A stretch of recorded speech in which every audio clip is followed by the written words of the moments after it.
Before we really start, I just want to tell you a little bit about the logistics of this webinar. So today, this is a very special webinar. We are going to have 3 speakers. James from GRC at the Wellcome Trust Sanger Institute. He'll be talking about the GRCh38, the new human assembly.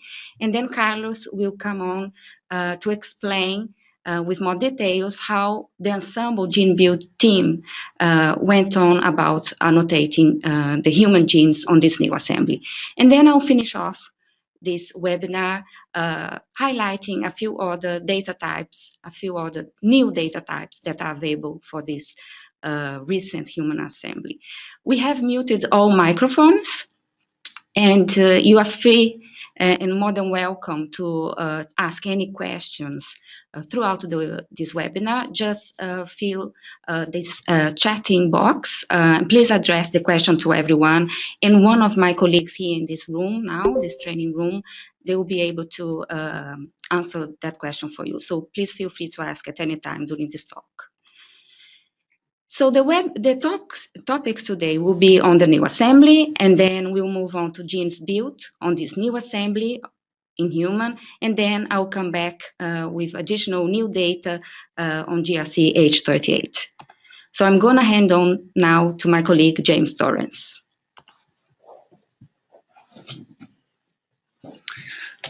Hello. So GRCh38 is the new major release of the human reference genome from the GRC. So who are the GRC and what's a major release?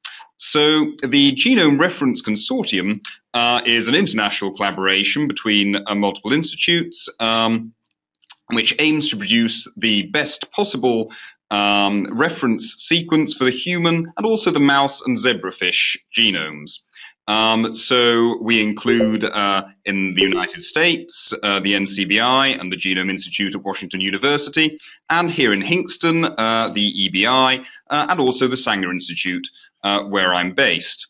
So the GRC produces 2 different types of releases for the genomes it curates, minor patch releases, which do not alter the coordinate system of the assembly, and more infrequently, major releases, which do alter the coordinate system. So GRCh38 is a major release, and obviously that produces complications for people because they need to remap old data to reflect the new coordinate system. So what are the improvements in GRCh38 that make that new coordinate system worth engaging with? So I'll take you briskly through those from the smallest scale, working up to the largest scale, and necessarily, of course, glossing over a few details. So I'll begin with the smallest scale of all, which is changes at the level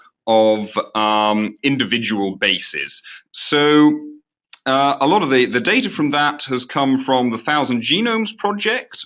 So there are cases where all the individuals from the 1000 Genomes project have a different base at a particular location from that seen in the reference genome, suggesting that either the reference as of H37, the previous release, either that was in error or it represented a very rare variant. So for some of those positions, what we've done is to replace the sequence with that seen from the 1000 Genomes project.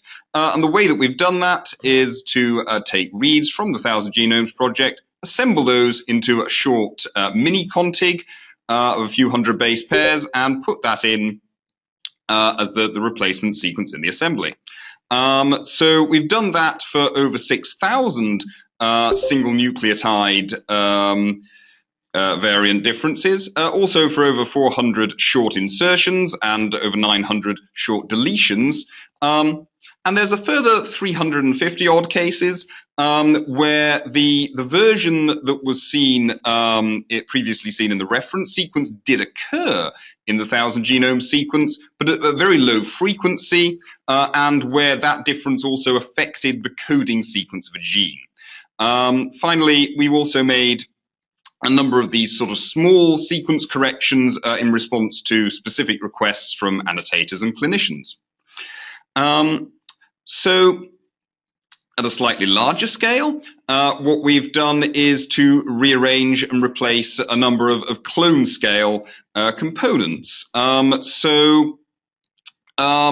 doing that, we've made use of a number of novel sources of data, including optical mapping data, admixture mapping data, and strand-seq data. So I'm not going to explain those in detail, but very broadly speaking, those give you the same general type of information you might get from a genetic map in terms of repositioning large-scale components. So I'll just take you through one illustrative example here relating to optical mapping data. So the top half of this diagram shows the situation as it was in the previous assembly, H37.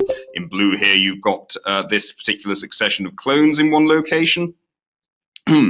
And below that, you see displayed the optical mapping data. If you're not familiar with optical mapping, then in short, it's a bit like the old-fashioned restriction digest mapping, but you have a known, you know the order of the restriction fragments. And what you see in pink there is the fragments that you would predict based on that old assembly. And the real experimental fragments are shown just below that in yellow and red, and you can see that there's some fragments that do correspond, but there's a bunch of fragments here that didn't correspond to that clone, indicating a substantial deletion in that clone.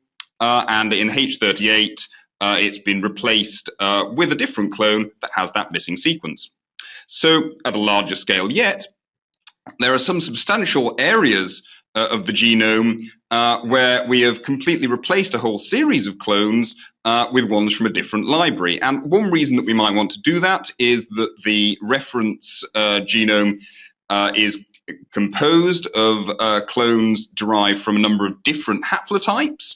And there are some cases where replacing those with clones all derived from a single haplotype clarifies things. For example, here we've got the SRGAP2 gene family, and that gene family is the product of, as you can see here, of a number of quite recent gene duplications, and as a result of that, you've got a number of paralogs with very similar sequence. And if you've got clones from different haplotypes, it may be difficult to tell whether you're looking at clones that show two different paralogs or clones that show two different haplotypes for the same paralog. So you can clarify that by replacing the entire regions that those gene copies occur with the single haplotide data from the haploid CHM1 assembly. Another large area that we've dealt with is centromeres, which have simply been absent in previous assemblies because the highly repetitive nature of the alpha satellites in those regions makes it impossible to sequence and assemble that. But what you can do is capture the large-scale, higher order structure of those repeats and produce a model shown down here of the centromere sequence. It's not the true sequence, but it represents the repeat structure in that sequence in such a way as to make it a good decoy for centromeric sequencing reads. And we've also got alternate loci in H38. So these are regions where we represent different variant possibilities for a given location. Those occurred in 37, but there's a lot more of them, as you see here on the slide, in 38. So what's going to happen next with the human reference genome? So there's a need for aligners and variant callers that can cope with the kind of alternate loci that I've described. Whether there's going to be another major release at H39 kind of depends on how that aligning and variant calling develops. But what is going to happen is that more different human assemblies are going to come to be maintained by the GRC, such as CHM1 and A12878. And the first minor patch update is going to be released very soon now. So now I'm going to hand over to Carlos to tell you about the GRCh38 gene build. Good afternoon, everyone. My name is Carlos. I work in the Ensembl gene build team, and I'm going to give a brief overview of the gene build process of the new human assembly on GRCh38. So this is just a summary of my talk. So let's start with the load assembly step, which is the first step, where we need to download all of the assembly and the context from the NCBI website, and the FTP it's the place where we can find all of this information from both the ENA and the NCBI FTP sites. So we start by loading all of this information into an Ensembl core database together with the DNA and the alternative loci. So then we run a series of checks to make sure that all of this information that we have loaded is ready to be able to run all of the GenBuild analysis. So the GenBuild process consists of 5 main steps, which the first one is the raw compute. The raw compute, this step will run a series of analyses which will allow us to identify transcription start sites, tRNA sequences, and CpG island, which will be displayed on the Ensembl browser. But all of these analyses, we don't use them for the GenBuild, apart from the 2 first ones that you can see there, which are the repeat mask and dust to identify repeats, and the GenScan analysis to predict transcripts. So this will allow us to reduce the search space, and we will run only on these results the subsequent analysis. So after that, we have the cDNA and EST alignment step, by which we align all of the human and all of the human cDNA and ESTs by using Exonerate. So we downloaded 300,000 cDNAs plus 9 million ESTs. And after clipping the poly A tails, we managed to align 159,000 cDNAs. So then we have the targeted stage, which is one of the most important stages of the GenBuild process, because this is the step where we align all of the protein specific to human, to the genome.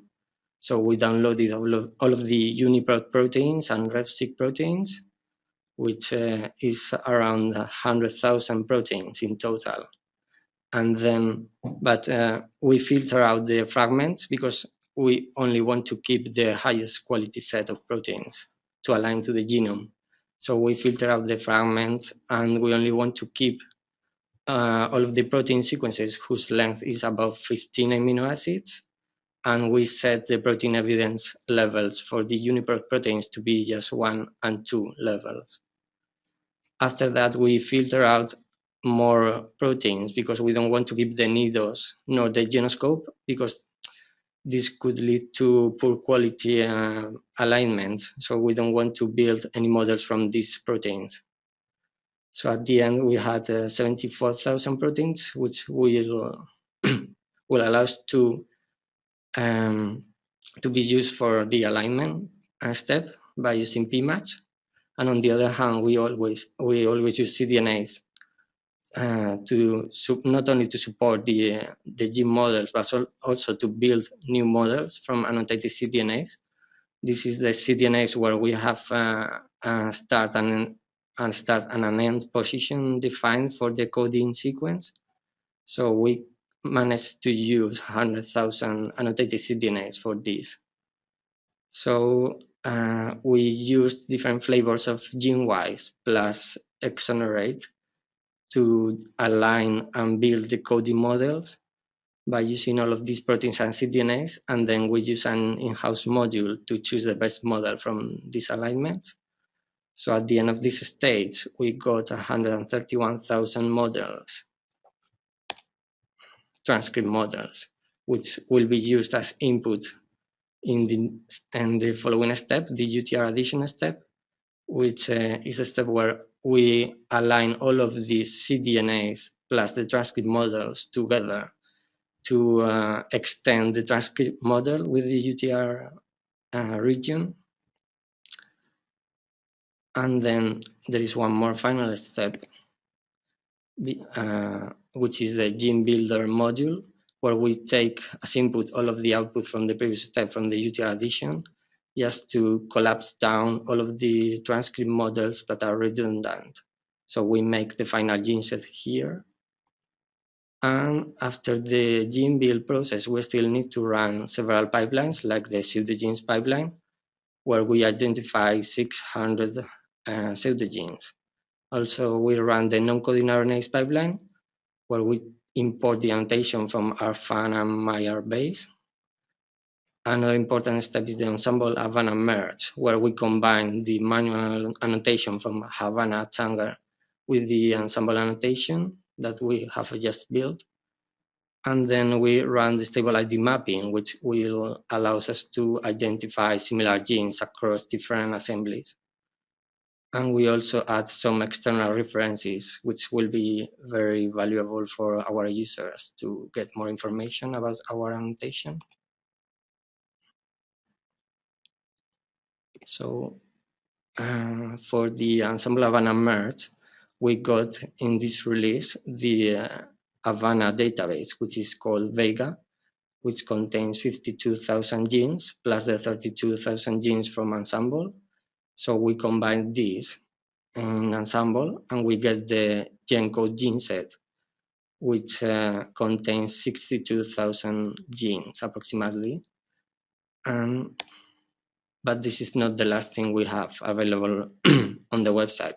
We can also access more data like the consensus coding sequences, the clone libraries provided by GRC, and the tile path, which are the clones used for building the assembly, which is a subset of the clone libraries. And then in parallel, we also align the RNA-seq models, RNA-seq data from BodyMap 2.0 project, including 16 tissues for humans. So there is all of this data available as well, together with the final gene set, with the GENCODE gene set. And if you want to use the previous assembly, there will be a dedicated website for GRCh38 assembly, and it will be updated as well twice during 2015. So there will be software updates as well, together with the data updates. And it will be available from the grc38.ensembl.org site. So now I'm going to hand over my the talk to my colleague Denise. So far, we have heard from James a little bit more about the new assembly, and then Carlos just spoke about the Ensembl gene build pipeline. So in the next few minutes, I'm just gonna give you some ideas on the additional new data that we've got on the new assembly. So there have been many, so in addition to the new assembly, in addition to a brand new gene build, we also have got new gene regulation data and new regulation display on Ensembl, on the Ensembl browser. We've got new whole genome alignments, both pairwise and multiple. As Carlos just mentioned, we also have got a dedicated archive site for the previous assembly of the human genome. And I'm going to finish off this webinar today at the end of this talk by pointing you to a few tutorials and help. And then we'll have a few minutes for your own questions at the end. So this is how our new Ensembl regulation build looks like on our browser. So if you're used to view regulatory data on Ensembl in the previous assembly, and you are looking at the same data now on the new assembly, you would have noticed that things have changed. So we've got new data now. We've got an additional 6 cell lines. So in the past, we used to have 13. Now we've got 18 new cell lines. And this regulation data, they come mainly from the ENCODE and the roadmap projects. So what we are looking here on this view, so it's a snapshot of this SMAD2 gene, part of it. We are looking at the golden transcript, which is the merge between the Ensembl automatic pipeline and the manual Havana curation. And those colorful blocks here, they are the signals or the peaks actually, telling you where the biochemical data coming from experiments such as ChIP-seq, where this biochemical data maps on the human genome and where they map according to the genes annotated by Ensembl. So we color code them depending on whether they are involved in promoter activity. So you just can have a look at the regulation legend here at the end. And we also map that biochemical data that probably is involved with, for example, enhancer activity here in yellow, or in pink, if you look back at the legend. This is a signal for transcription factor binding sites. So you can click on any of those blocks over there and you have those pop-up windows here. And each of those blocks, they will have what we call a stable ID, a regulatory, they are what we call regulatory features, and each of them will have this stable ID. So you just click on one of those to get additional information on what they mean and what they are. So if I click on any of those stable IDs, so I'll be then redirected to a new view in Ensembl. So the previous one, here we are looking at the regulation data in the location tab or region in detail view. And I can also view that information from the regulatory feature itself. And I can explore that feature across different domains there. And I can select which cells I want to view those features for and what type of biochemical evidence, such as histone marks and transcription factors that were used to build those regulatory features. So if you want to know more about this new Ensembl regulatory build, there are plenty of different channels from Ensembl that you can find more about this new build. I will suggest for the time being now to have a look at those two different blog posts by Daniel Zerbino, which leads the regulatory or the regulation team in Ensembl. So this is a little bit about the new regulation data in Ensembl, especially for GRCh38, but we also have new whole set of genome alignments. So we've got, for this new assembly of the human genome, the comparative genomics team within Ensembl had to perform this comparative genomics analysis all over again. So we had to compare the GRCh38 against all the other 64 vertebrate genomes in Ensembl. So that was really a mammoth task. So you can view that, for example, on the browser. You can get that data accessed through other means as well. And for more details on how this comparative genomics analysis took place, just have a look at this URL here. In addition to the pairwise alignments, we have also recalculated the multiple alignments. So now for human GRCh38, we have also included this new species, olive baboon. So you can see the multiple alignments for 7 primates or for mammals, vertebrates, and we also have a set of multiple alignments containing 38 species, including those that were sequenced at lower coverage. And again, if you want to know a little bit more about how those analyses took place, just have a look at those 2 links over here. I also suggest you guys to have a look at our blog post by Mathieu Mofato, who leads the comparative genomics team within Ensembl. So again, you can get more information from this blog post. And just to highlight what Carlos briefly mentioned towards his talk, although we have moved to GRCh38, although we are talking about GRCh38 now, there are many of our users out there who would rather stick with GRCh37 for any reason whatsoever. So those of you who rather stick with GRCh37, the previous assembly of the human genome, you'll be happy to know that Ensembl will host and will maintain a dedicated archive site containing this previous assembly of the human genome. And this is the URL for that archive version. So I think this is pretty much what I had to say about these new data types, in addition to what James and Carlos has talked about. Maybe just to leave you with a note that our next webinar will be sometime in fall. So we will be talking about the new Ensembl release, which will be Ensembl 77. So just keep an eye on our social media channels, especially Twitter and our blog posts, or our blog actually. So we will be announcing when our next webinar will take place.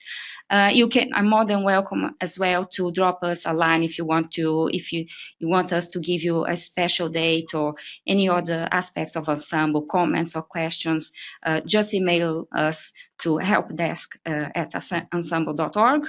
And finally, it's always a nice idea to highlight this nice and quite comprehensive list of tutorials that we've got put together for our users. So please have a look at our tutorials on the Ensembl website as well. Okay, so I think this is pretty much the end of the webinar. So this, you can have an idea how grateful and how great and amazing the data that Ensembl presents. So we've got a huge and amazing team working to put that together for you guys. And we also are very thankful to our funders that allow us to work in this amazing resource. So if there are any questions or comments now, so now it's the time to allow for questions from you guys. So if you could please use the chat box. I think there might be some questions already coming in. I can see my colleagues here busy answering some of them. But yeah, feel free to answer more. And also I should mention that this webinar will be available on our YouTube channel. Together with our previous webinars that Ensembl has carried out already. So feel free to go back to these slides, or maybe suggest some of your colleagues to have a look at our webinar today.